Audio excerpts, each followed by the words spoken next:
तो साल 1868 में शुरू हुए कारोबारी घराने की कमान अपने हाथों में लेने से पहले रतन टाटा ने 70 के दशक में टाटा स्टील जमशेदपुर में काम किया।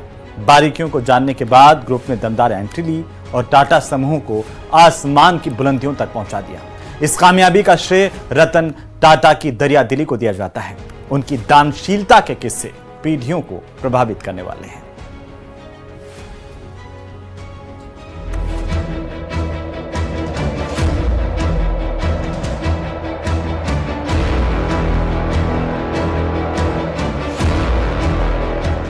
शोहरत की बुलंदियों पर पहुंचने का ख्वाब हर कोई देखता है, लेकिन वो एक ऐसी जगह है जहां पहुंचने के बाद बहुत कम लोग ऐसे होते हैं जो अपने आप को संतुलित रख पाते हैं। रतन टाटा ऐसी ही हस्ती थे, इसलिए उनकी हर अदा लाजवाब कर जाती थी।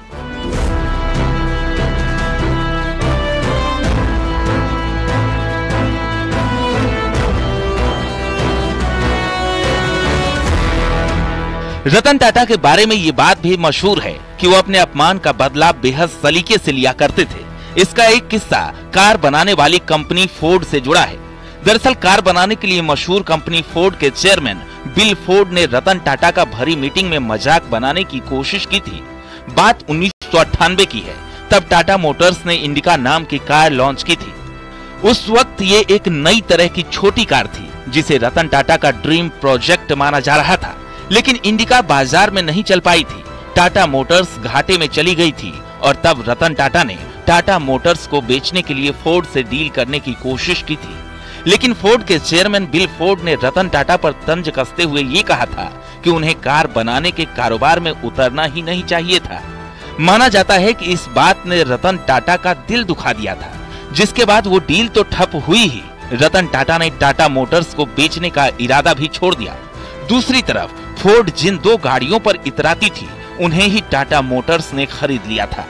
2008 में हुई इस डील के बाद दुनिया की दो मशहूर गाड़ियां रेंज रोवर और जगुआर टाटा मोटर्स के पास आ गई थी और तब दुनिया भर में छाई मंदी के दौर में बिल फोर्ड ने ये बात कही थी कि वो रतन टाटा का ये एहसान कभी नहीं भूलेंगे।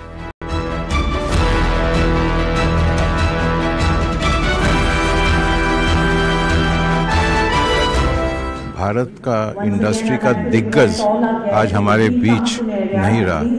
रतन जी टाटा इतने फोरसाइट था उनका, इतना गट्स था, इतना करेज था कि जब उन्होंने टाटा एम्पायर की बागडोर संभाली, उस टाइम टर्नओवर $5 बिलियन था। आज टाटा का टर्नओवर $130 बिलियन से ज्यादा है। ये उनकी मेहनत, उनकी फोकस, उनकी सिंसियरिटी का रिजल्ट है और मैं समझता हूं कि देश रतन टाटा जी को कभी ना भुला पाएगा और it's a huge loss not only for the Indian industry but for the entire country. देश और समाज के प्रति सरोकार समझिए या खुद पर भरोसा। सरकारी राज में जो एयर इंडिया सूख कर छुहारा हो गई थी, वो टाटा के हाथ में आते ही बलवान हो गई। किस्सा बड़ा दिलचस्प है।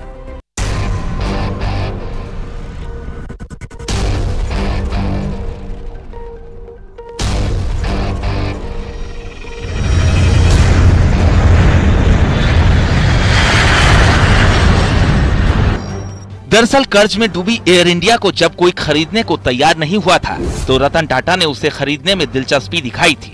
18,000 करोड़ रुपए की सबसे बड़ी बोली लगाकर एयर इंडिया खरीद लिया था। दरअसल एयर इंडिया को सबसे पहले JRD टाटा ने 1932 में टाटा एयरलाइंस के नाम से लॉन्च किया था और 1946 में उसका नाम बदलकर एयर इंडिया कर दिया गया था।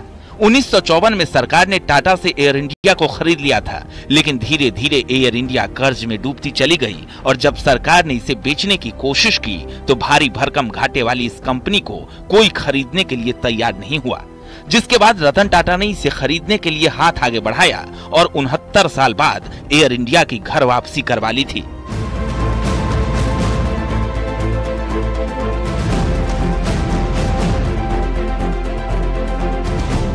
टाटा अपने समूह से जुड़े छोटे से छोटे कर्मचारी को भी अपना परिवार मानते थे और उनका ख्याल रखने में कोई कोर कसर नहीं छोड़ते थे। बड़े भी बनो, लेकिन बढ़िया बनना मत भूल जाओ। बड़े बनने से होता है कि अलमारियों के हम शेल्फ भरते हैं, ज्यादा बटोरते हैं, लेकिन जब ज्यादा बटोरते हैं तो अलमारियां और बढ़ती चली जाती हैं। लेकिन ध्यान ये रखना है कि अलमारियों के शेल्फ भरें, लेकिन सेल्फ खाली ना रह जाए। 2008 में रतन टाटा को जैसे ही ताज होटल पर हमले की खबर मिली थी, वो तुरंत वहां पहुंच गए थे। जी हां, जिस समय होटल गोलियों की तड़तड़ाहट से थर्रा रहा था, उस समय रतन टाटा वहां पहुंच गए और सिर्फ पहुंचे ही नहीं, 3 दिन और 3 रात तक वहीं डटे रहे। उस वक्त होटल में स्टाफ के अलावा करीब 300 गेस्ट थे। उन्होंने ये सुनिश्चित करने की भरपूर कोशिश की कि सभी सुरक्षित रहें। आतंकी हमले के बाद ताज होटल के पीड़ितों के लिए रतन टाटा ने जो किया, वो सिर्फ और सिर्फ वही कर सकते थे। उस आतंकी हमले में मारे गए सभी कर्मचारियों के परिवार वालों से रतन टाटा खुद मिले और उन परिवारों की मदद के लिए सिर्फ 20 दिनों के अंदर एक ट्रस्ट बनवा दिया था। रतन टाटा ने उस हमले में मारे गए कर्मचारियों के बच्चों की पढ़ाई लिखाई की पूरी जिम्मेदारी ले ली थी और हर परिवार को 36 लाख से लेकर 85 लाख रुपए तक का मुआवजा दिया था। इसके साथ ही मारे गए कर्मचारियों के परिवारों को आजीवन हर महीने उतने पैसे देने की व्यवस्था की जितनी उस कर्मचारी की अंतिम सैलरी थी। सिर्फ ताज होटल के कर्मचारियों को ही नहीं, बल्कि आतंकी हमले के दौरान पीड़ित कई रेलवे कर्मचारियों, पुलिस कर्मियों और ताज होटल के सामने से गुजर रहे लोगों को भी रतन टाटा ने मुआवजा दिया था। Bureau report, news 18।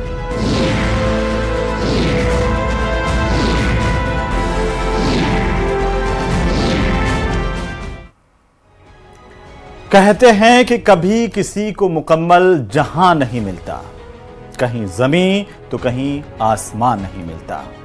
ये बात रतन टाटा पर भी हर्फ ब हर्फ लागू हुई।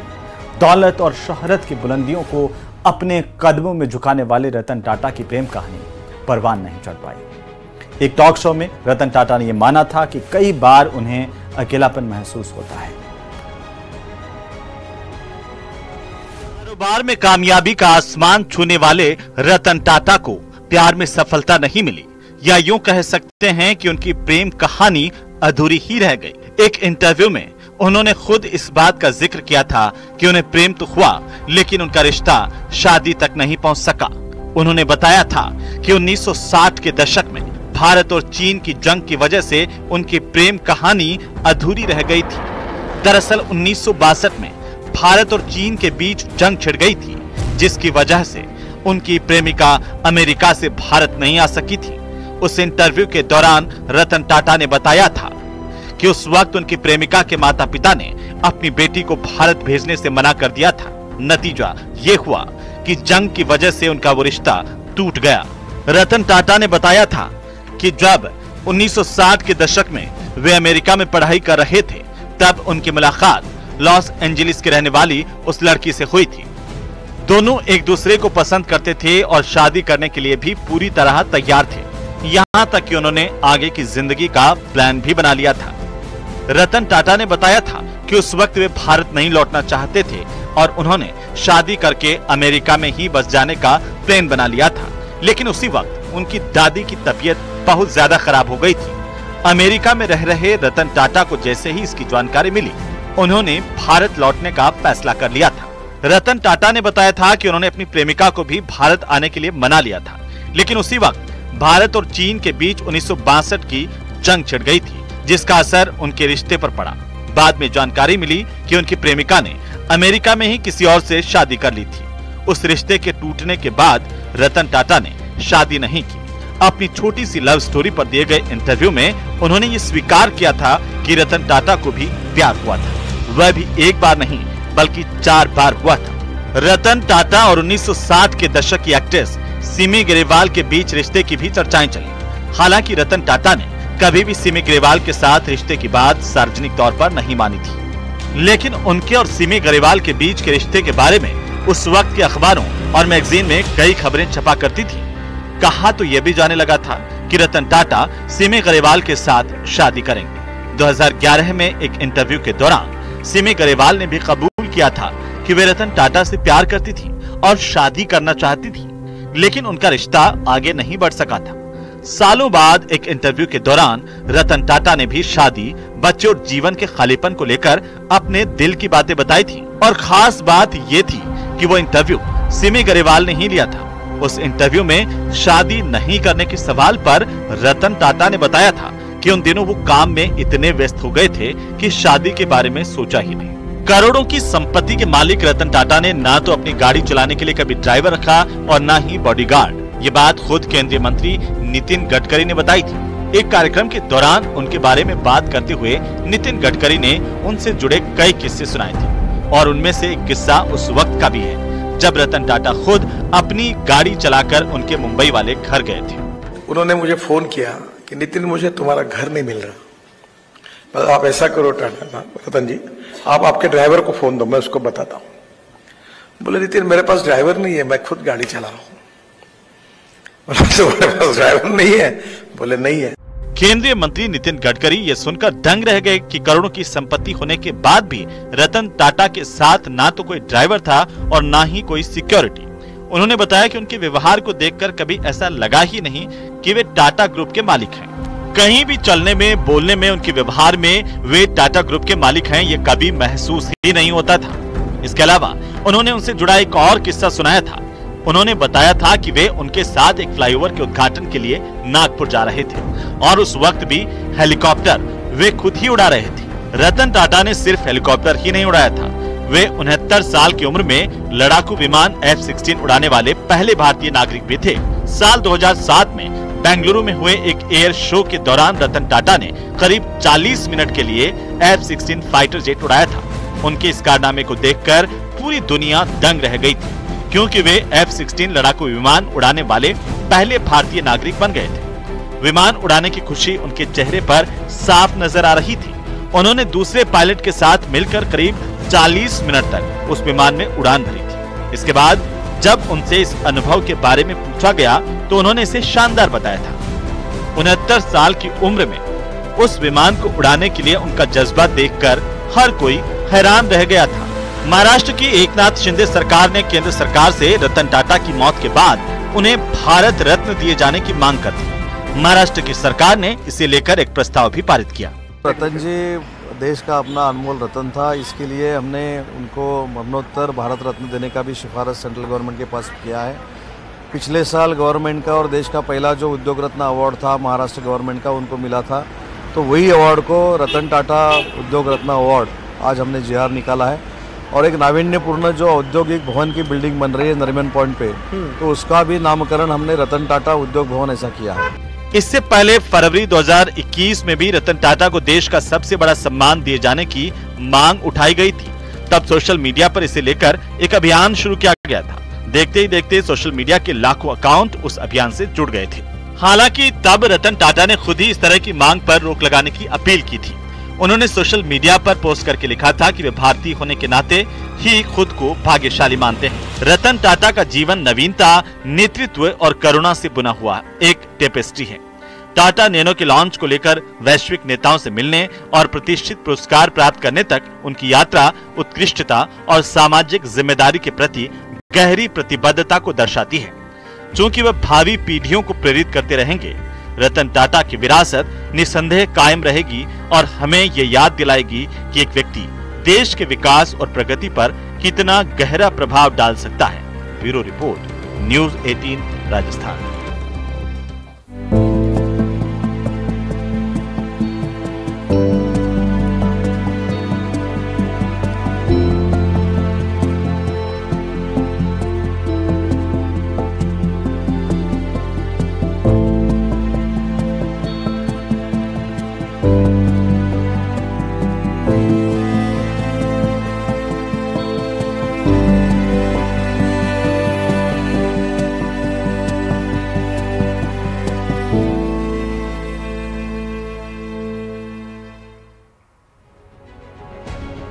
तो इसी के साथ ही व्यक्ति विशेष में आज के लिए फिलहाल इतना ही। भले ही रतन टाटा हमारे बीच में अब नहीं हो, लेकिन उनकी शिक्षाएं, उनका दिखाया गया मार्ग, उनकी सादगी हम सब के लिए सालों साल तक प्रेरणा बनती रहेंगी। पूरे न्यूज़ 18 परिवार की तरफ से उन्हें विनम्र श्रद्धांजलि। नमस्कार।